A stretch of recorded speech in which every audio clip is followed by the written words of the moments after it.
बहू की अनोखी कहानी। यह कहानी भरतपुर गांव में रहने वाली सोनिया की है। उसकी नई नई शादी हुई थी।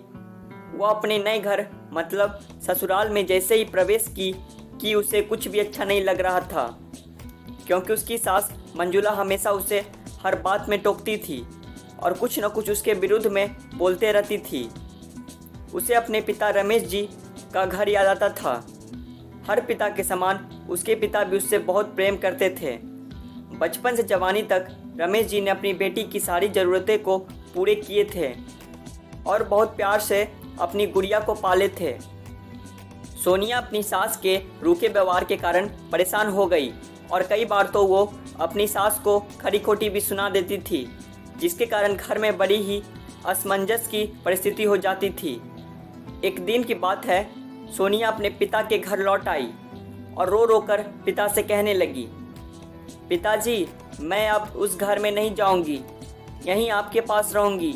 यदि आप मना करेंगे तो मैं आत्महत्या कर लूंगी। रमेश जी एक सुलझे और समझदार पिता थे। 2 दिनों के बाद जब सोनिया का मन शांत हो गया, तब रमेश जी ने अपनी बेटी से कहा, बेटी, यदि मैं तुझसे एक बार जैसा कहूँ, क्या तू करने को तैयार है? यदि तू उसके बाद भी कहेगी कि तू इस घर में मेरे साथ रहना चाहती है तो कोई बात नहीं। सोनिया ने अपने पिता से कहा, कहिए पिताजी। रमेश जी ने कहा, तुम एक बार फिर अपने ससुराल जाओ। जैसे ही तुम्हारी सास तुम्हें कुछ बुरा भला कहने लगे, तभी तुम अपने मुंह में कुल्ला करने के लिए पानी भर लेना और तब तक मुंह में पानी रखना जब तक तुम्हारी सासू माँ बोलना ना बंद कर दे, और उसके बाद उस पानी को नाली में थूक देना और फिर कुछ भी पलट कर जवाब मत देना।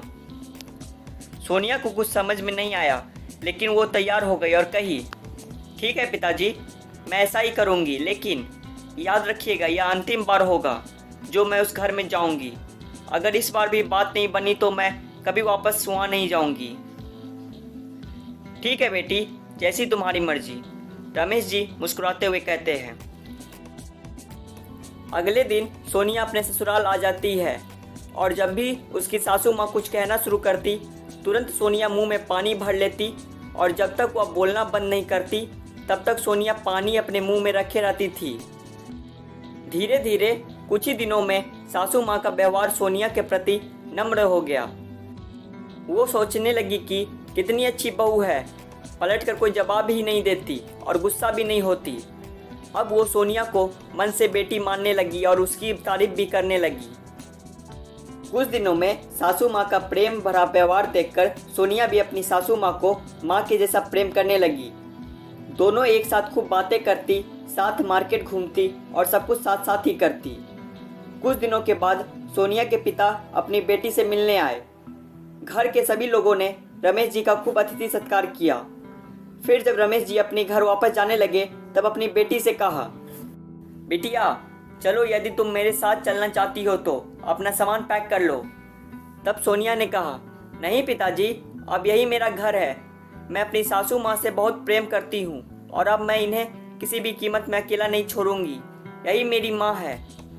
रमेश जी अपनी बेटी की इन बातों को सुनकर और सास बहू के अटूट प्रेम को देखकर बहुत खुश हुए और बेटी को बहुत आशीष देकर खुशी खुशी अपने घर लौट आए। प्रेम से सभी बातों का और सभी समस्याओं का हल किया जा सकता है। रिश्ते बनाना आसान है, निभाना कठिन, लेकिन जो रिश्ते निभाना जानते हैं वही लोग सही मायने में सच्चा प्रेम करते हैं।